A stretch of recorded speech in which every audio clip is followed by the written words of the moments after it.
Shalom Ibu Bapak dan Saudara yang dikasihi Tuhan. Salam Patunggilan. Kita berjumpa kembali dalam Sapa Pagi hari ini Selasa 23 Mei 2023. Kita akan mengawali Sapa Pagi ini dengan kita berdoa. Mari kita berdoa. Tuhan Yesus, terima kasih untuk kasih setia Tuhan yang begitu luar biasa yang sudah kami rasakan, untuk perlindungan Tuhan sepanjang malam kami beristirahat, dan pagi ini kami diberi kasih karunia berkat yang sungguh luar biasa di saat kami boleh membuka mata kami dan melihat orang-orang yang kami kasih dan mengasihi kami. Tuhan Yesus, saat ini sebelum kami memulai segala aktivitas kami sungguh ingin terus belajar akan kebenaran firman Tuhan. Berkati kami, pimpin kami ya Tuhan, supaya kami tidak berjalan dengan pikiran kami sendiri. Di dalam nama Yesus Kristus Tuhan, kami serahkan seru doa permohonan kami. Amin. Ibu, Bapak, dan Saudara yang dikasihi Tuhan, pagi ini kita akan bersama-sama belajar dari sebuah firman Tuhan, dari satu perikop tepatnya, dan kami ambil dari Injil Lukas pasal 12 ayat 54 sampai dengan 59. Injil Lukas pasal 12 ayat 54 sampai dengan 59, dengan tema renungan pelayanan gereja di tengah perubahan zaman. Bapak Ibu dan Saudara yang dikasihi Tuhan, Bapak Ibu bisa membaca perikop tadi dari Lukas 12 ayat 54 sampai 59 di rumah masing-masing ya. Monggo dibaca dulu sambil kemudian saya mencoba untuk mengupas sedikit tentang isi dari Lukas 12 ayat 54 sampai dengan 59. Jadi Ibu, Bapak, dan Saudara yang dikasihi Tuhan, Injil Lukas ini menceritakan bahwa Tuhan Yesus menegur orang banyak yang sedang berkumpul untuk mendengarkan khotbahnya gitu ya. Dan teguran ini adalah teguran yang diberikan oleh Tuhan Yesus karena ketidakpekaan mereka terhadap kondisi zaman. Jadi teguran ini memang begitu keras gitu ya, begitu keras. Kenapa mereka ditegur? Karena mereka dapat melihat fenomena-fenomena alam atau gejala-gejala alam. Dalam hal ini mungkin perkiraan cuaca gitu ya, kalau dibaca dari ayat yang 54 dan seterusnya tadi. Jadi mereka bisa memperkirakan kalau datang awan ini akan turun hujan, atau datang awan itu akan terang benderang seperti itu. Tetapi mereka tidak peka dengan kondisi sekitar mereka, bahwa di sekitar mereka ada kematian rohani. Jadi ada sebuah ada sebuah fenomena di mana umat Tuhan mulai undur. Mereka tidak mau memilih untuk beribadah, atau mereka mulai beralih kepada ilah-ilah lain gitu. Inilah teguran yang disampaikan oleh Yesus kepada banyak orang, bahwa mereka dianggap buta rohani atau mati rohani karena ketidakpekaan itu. Ibu, Bapak, dan Saudara, teguran ini tidak hanya berlaku pada zaman itu, tetapi juga berlaku pada zaman sekarang untuk kita semua sebagai gereja. Seperti yang saya sampaikan tadi, bahwa tema kita adalah pelayanan gereja di tengah perubahan zaman. Saya beri lingkup dulu bahwa gereja dalam hal ini adalah kita sebagai orang percaya yang ada di dalam sebuah komunitas gedung gereja. Jadi bukan hanya gereja sebagai wadah, tetapi orang-orang yang ada di dalamnya, termasuk kita di dalamnya.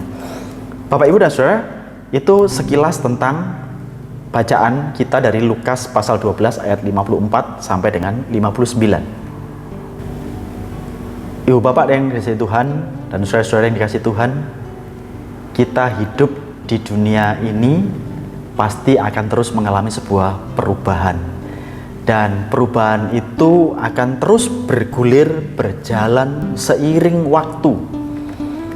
Perubahan itu tidak pernah berhenti, dan mau tidak mau kita pun juga harus mencoba untuk memahami perubahan.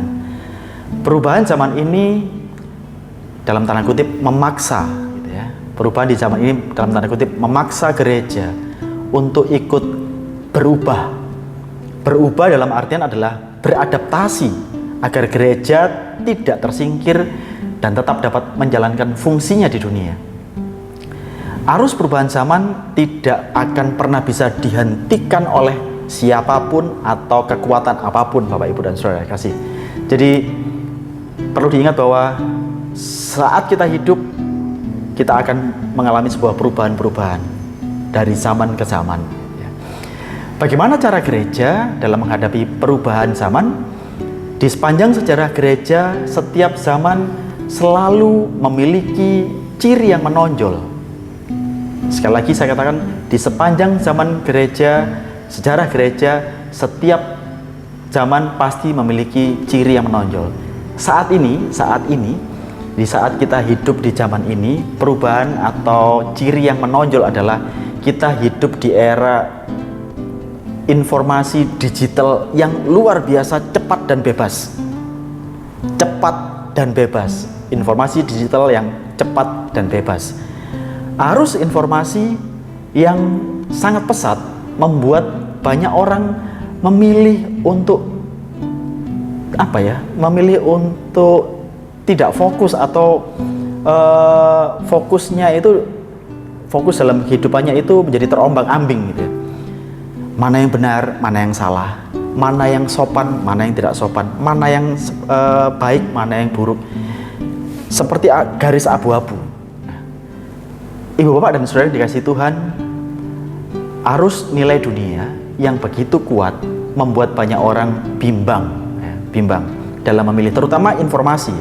Mana informasi atau berita yang benar, mana informasi atau berita yang bohong atau berita hoax gitu ya.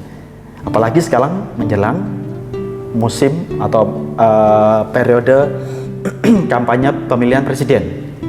Harap hati-hati, itu pesan saya, untuk memilih informasi yang benar.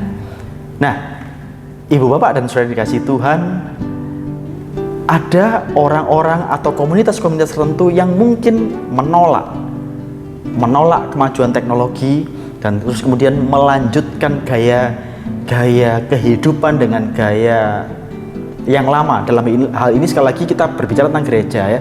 Ada gereja yang kemudian melanjutkan gaya pelayanan yang lama.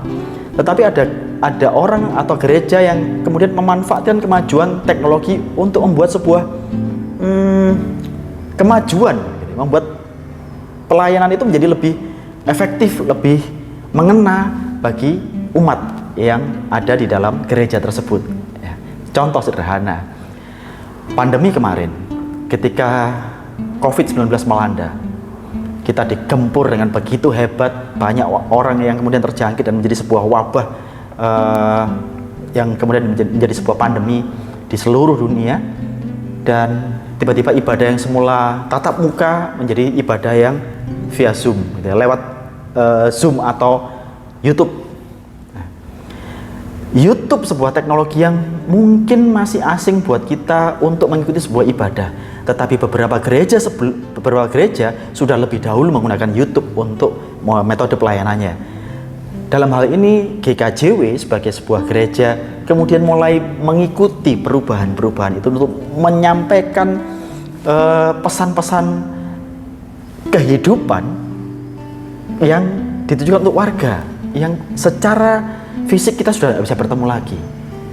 Dahulu kita tidak mengenal yang namanya teknologi Zoom, hanya untuk orang-orang kantoran tertentu. Tapi sekarang Bapak Ibu saudara semua sudah pasti paham dengan teknologi Zoom, karena Kamisan dulu juga sudah 2 tahun atau hampir 3 tahun via Zoom gitu ya. Nah, inilah yang kemudian menjadi sebuah terobosan-terobosan. Bapak Ibu pasti sudah dan saudara tentunya, Bapak Ibu dan saudara pastinya tentu sudah mengenal aplikasi TikTok gitu ya. Saat teknologi atau aplikasi ini diluncurkan, kemudian ada hal-hal negatif yang datang. Mandi lumpur lah, mandi pasir lah, ada nenek-nenek yang kemudian disuruh oleh cucunya atau anaknya mandi di tengah malam. Sesuatu yang mungkin membuat kita, apa sih ini gitu ya, apa-apaan ini. Pandangan kita menjadi negatif. Tetapi kemudian ada banyak gereja, ada banyak hamba Tuhan yang kemudian memanfaatkan TikTok ini sebagai sebuah teknologi untuk menyampaikan kebenaran firman Tuhan kepada orang-orang di luar sana. Ini salah satu contoh gitu ya Bapak Ibu. Jadi perubahan zaman tidak akan bisa kita bendung. tetapi bagaimana sikap diri kita sebagai umat Tuhan dan juga sebagai warga gereja dan juga gereja sebagai sebuah institusi, itulah yang menentukan maju bergeraknya kita semua. Teknologi memang tidak selamanya positif, teknologi memang tidak selamanya negatif, tetapi sekali lagi bagaimana kita bisa bersikap menentukan sebuah teknologi, sebuah arus perubahan untuk menjadi sebuah peluang bagi kita, baik kita gereja secara pribadi, personal satu persatu, sebagai jemaat dan sebagai institusi gereja, untuk terus mengembangkan diri, untuk mengembangkan pelayanan-pelayanan kita. Bapak Ibu mungkin sudah tidak asing ketika di WA, di grup WA warga gitu ya, ada yang share renungan-renungan pagi, kemudian ditanggapi terima kasih sudah memberikan pencerahan firman Tuhan hari ini, sudah menguatkan. Itu salah satu teknologi yang patut kita terus kembangkan.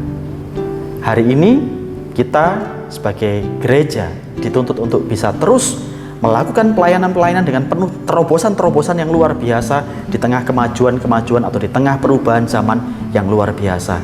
Kita bertumbuh bersama, kita menjadi pelayan Tuhan untuk mewartakan Injil Kerajaan Allah sebagai pribadi, sebagai komunitas, dan sebagai gereja, sebagai wadah orang-orang percaya. Selamat bertumbuh. Tuhan Yesus memberkati. Mari kita tutup Sapa Pagi hari ini dengan kita berdoa.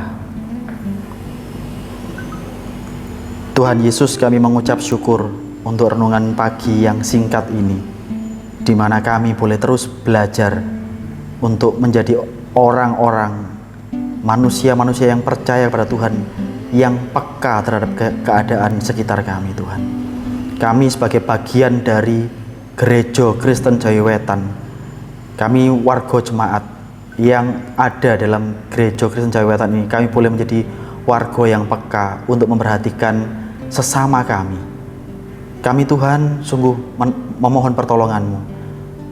Tolonglah kami untuk memiliki kepekaan, sehingga kami boleh menjadi penolong bagi orang-orang di sekitar kami. Kami boleh peka menolong orang-orang yang ada di sekeliling kami. Tuhan,